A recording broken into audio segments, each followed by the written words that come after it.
कह रहे थे कि पहले अपनी बात कीजिए, उसके बाद राधिका जी का जवाब ले लेते हैं। राधिका जी आपका जवाब। हर एक की करनी चाहिए, हर एक की बात करनी चाहिए। हर महिला में घूमने वाली आंटी है क्या जो बीच बीच में? अरे प्लीज हम एक दूसरे का सम्मान तो रखें। राधिका जी प्लीज हम एक दूसरे का सम्मान तो रखें। एक परिवार की इसीलिए कि जब देश का एक अहम हिस्सा जल रहा है तो देश के अलग राज्य के लोगों से वो एक बार मेरा बड़ा सीधा सवाल है। आपको भारतीय जनता पार्टी के प्रवक्ता मुबारक, आपको चीखा चिल्ली चाहिए, आपको सकारात्मक चर्चा नहीं चाहिए, नकारात्मक।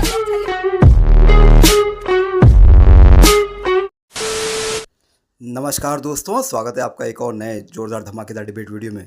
दोस्तों, अपने 9 साल की उपलब्धि को गिनाते हुए प्रधानमंत्री जी ये कहते हैं कि तीसरा टर्म भी मेरा है और बाकी जितने भी सारे काम हैं वो मैं अपने तीसरे साल में पूर्ण करूंगा।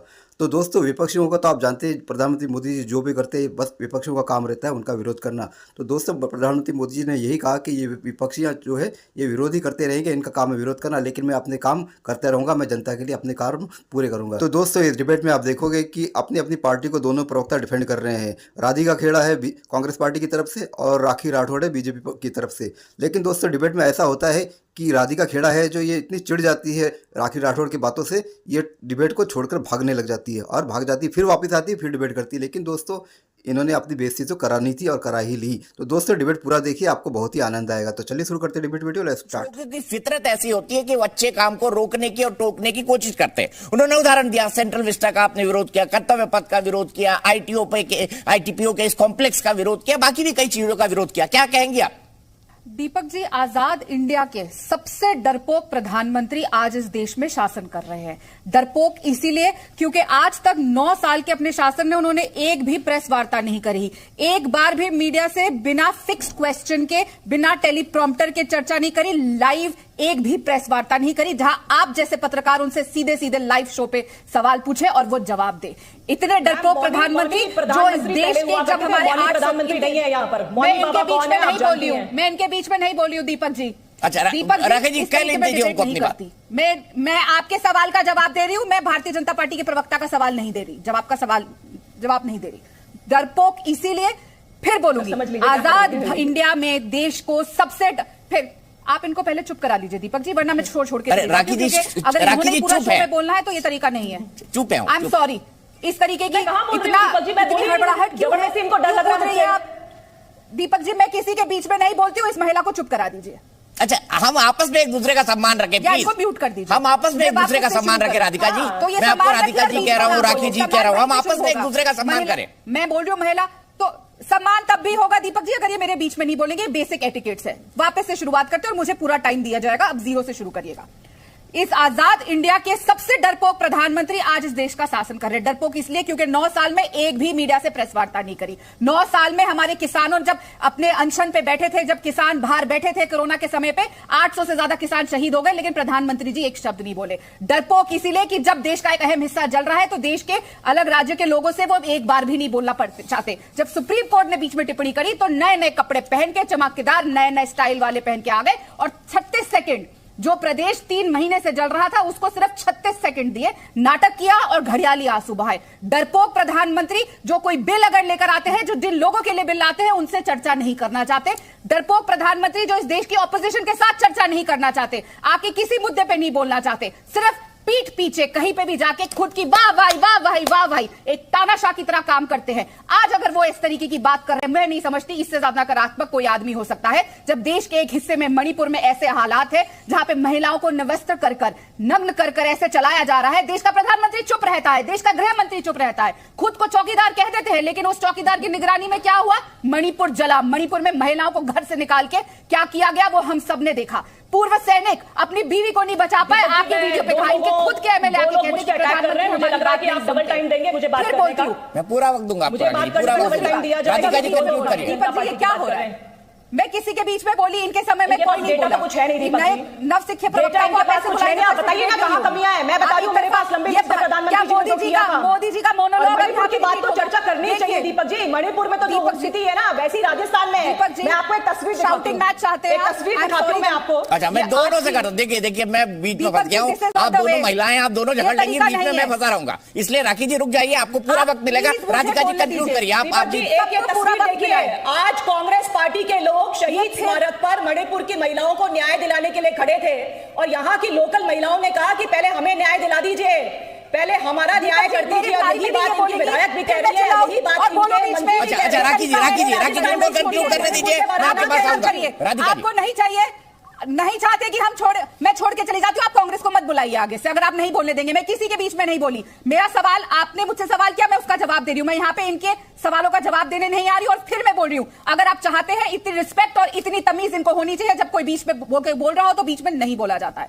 मुझे नहीं पता भारतीय जनता पार्टी के संस्कार कैसे हैं, आपके पास कोई तथ्य तो है नहीं। दूसरी बात, आपके पास कोई तथ्य है नहीं, आपको मालूम नहीं है कि क्या किया है और वो सब चीजें मैंने आपको बताई भी है। मैच हो रहा है, ये क्या आप कर रहे हैं, क्या हो रहा है ये दीपक जी? ठीक है, मैं छोड़ देती हूँ डिबेट, आपको ऐसे करना है तो। एक सभ्य डिबेट, ना देश का प्रधानमंत्री, इनका सबसे शीर्ष नेता पार्लियामेंट में बोलना चाहता है और ना यहाँ पे ये ऑपोजिशन को बोलने देते हैं। वहां हमारे लीडर मल्लिकार्जुन खड़गे जी की माइक बंद कर दी जाती है और यहाँ मुझे बोलने नहीं दिया जा रहा। और आप भी मीडिया होने के नाते उनको ये अथॉरिटी दे रहे हैं कि वो बार बार बीच में बोले। क्यों आप लोग इतना डरते हैं भारतीय जनता पार्टी से? क्यों मीडिया डरती है कि उनके प्रवक्ता को चुप नहीं कर सकती? करिए ना म्यूट उनको, जब हम बोल रहे हैं तो ये बीच में क्यों बोल रही है? ठीक है, ये तरीका होता है क्या? मोनोलॉग चलेगा क्या मोदी जी के प्रवक्ताओं का? अच्छा राधिका जी, आप मेरे शो में पिछले पता नहीं कितने सालों से आ रही हैं, आप मेरी आदत जानती हैं, मैं कभी किसी को बोलने और टोकने का मौका नहीं देता। मैं राखी जी से, लेकिन राधिका जी आप भी ना लंबा करते, पिछले 6 मिनट से आप लगातार बोल रही हैं और एक ही बात बोल रही है। भाषण तो ये कांग्रेस का अधिवेशन नहीं चल रहा है, की बात है, अच्छी बात है, प्रधानमंत्री जी अच्छे कपड़े पहनते हैं, क्या प्रॉब्लम? आपके गली मोहल्ले में घूमने वाली आंटी है क्या जो बीच में? अरे प्लीज हम एक दूसरे का सम्मान तो रखें राधिका जी, प्लीज हम एक दूसरे का सम्मान तो रखें। गांधी परिवार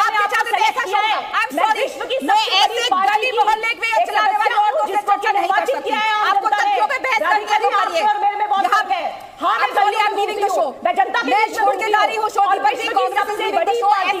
विश्व की सबसे बड़ी पार्टी की सदस्य किसी गांधी राधिका जी चलिए, आप बात कीजिए। राधिका जी मेरा बड़ा सीधा सवाल है, आपको भारतीय जनता पार्टी के प्रवक्ता मुबारक, आपको चीखा चिल्ली चाहिए, आपको सकारात्मक चर्चा नहीं चाहिए, नकारात्मक लोग चाहिए, आपको मुबारक। ठीक है राधिका जी, आपकी इच्छा, आप जाना चाहती जा सकती है। मैंने अपना राखी राठौर को बोलने के लिए बोला ना, मैंने आपको बोला कि आप नाराज होकर यहाँ से चले जाएं। आपकी इच्छा है, आपका फैसला है, बहस में रहना चाहती है नहीं, मैं मानव जायसवाल जी से बहस कर लूंगा, मुझे कोई दिक्कत नहीं है। राखी जी जवाब दीजिए राधिका खेड़ा जी के बाद। ठीक है दीपक जी, नो प्रॉब्लम। ये भगवान क्या जुल्म है। अभी भी आपको एक वीडियो दिखाया कि शहीद स्मारक पर जब महिलाओं को, मणिपुर की महिलाओं को न्याय दिलाने के लिए बात कर रहे हैं, उसी में राजस्थान की महिला ये कह रही है कि मुझे तो न्याय दिलाओ, आप पहले मुझे न्याय दिलाइए, क्योंकि क्या है यहां पर स्थिति ये बन रही है कि यहां पर जो पूरी तरह से न्याय दिलाने में असफल रहे। ये एक वीडियो है, आज का ही दिखा रही हूं, देखना चाहिए। मैं चाहूंगी राधिका जी इसको देखिए कि महिला राजस्थान की ये मांग रही है कि मणिपुर की बात बाद में कहिए, और यही बात तो बर्खास्त मंत्री राजेंद्र गूढ़ा कह रहे थे। वो यही तो कह रहे थे कि पहले अपनी बात कीजिए, उसके बाद राधिका जी का जवाब ले लें। राधिका जी आपका बात हर एक की करनी चाहिए, हर एक की बात करनी चाहिए, हर महिला की अस्मिता इंपॉर्टेंट है। अगर इनकी सहमति और इनका परमिशन हो तो मैं बोलूं, कितने सांसद है भारतीय जनता पार्टी के राजस्थान? सहमति मैम, तमीज से बात करेंगे तो अच्छा लगेगा। सहमति है, इससे ज्यादा तमीज तो मुझे नहीं पता था, शायद आपको ज्यादा आती हो, वो भी सिखा दीजिएगा। बताइए, चलिए देश को बताइए, कितने सांसद हैं आपके राजस्थान में? जी 24 सांसद है। बताइए, 24 सांसद है, उनमें से बताइए कितनों ने आके पार्लियामेंट में आके कहा, कि राजस्थान में यह स्थिति है तो प्रेसिडेंट रूल लगाया जाए? कितनों ने आके राजस्थान के ऊपर ये चर्चा करी कि महिलाओं के साथ हो रहा है ऐसा? कितनों ने आके पार्लियामेंट में ये आवाज उठाई? एक ने भी नहीं। और आपकी महिला बाल विकास मंत्री अब आप बोलिए ना, मुझे जवाब देने दीजिए। सभी सांसद जाकर सुनने की क्षमता रखिए, चलिए मुझसे कोई चीज हो रही है, आप फिर भी नहीं देखती है। दीपक जी आपने बताइए, आपसे खबर नहीं, हमारे जो आपने सवाल पूछा, कंटिन्यूअस हो रहा है। अब आपने ही सवाल खत्म हो गया ना, पूछा था ना कितने सांसद है, पूछा था वो खत्म हो गया। निवेदन है आपसे, पूछा था आपने, जवाब दे दिया, बात खत्म हो गई। मेरा भी दिया आपसे विनम्र निवेदन है, अपनी बारी में बोलिए, जवाब दे दिया, खत्म हो गया। मैंने आपसे नंबर पूछा था, मुझे कंप्लीट करने दीजिए। ये बार बार व्हाट्सएप फैक्ट्री की फेक न्यूज फैलाना बंद करिए। एक फेक न्यूज का नतीजा हम देख रहे हैं कि मणिपुर में क्या हुआ। आप लोगों के सांसद ना कोई आवाज उठाता है। मैं फिर बोलूंगी, मणिपुर जला और किसकी निगरानी में लगा? देश के चौकीदार की निगरानी में। नो कॉन्फिडेंस मोशन लाने का मतलब है कि सारी फील्ड ओपन है, किसी भी बात पे आप चर्चा करेंगे और प्रधानमंत्री हर सेक्टर को टच करेंगे, अपनी उपलब्धियां गिनवाएंगे। आप क्या करिएगा? ये तो 14 में भी यही आपके बातें थी, 19 में भी यही बातें थी, और 14 से अब तक आप मुद्दा तलाश नहीं कर पाए। माफ करना, आपने शुरू किया राफेल से, पेगासस, हिंडनबर्ग, अडानी, पकड़ते छोड़ते, अगर मैं ये वर्ड कह दूं कि सोनिया गांधी चोर हैं तो कैसा लगेगा आपको? सिस्टम पार देंगे, सिस्टम पार देंगे।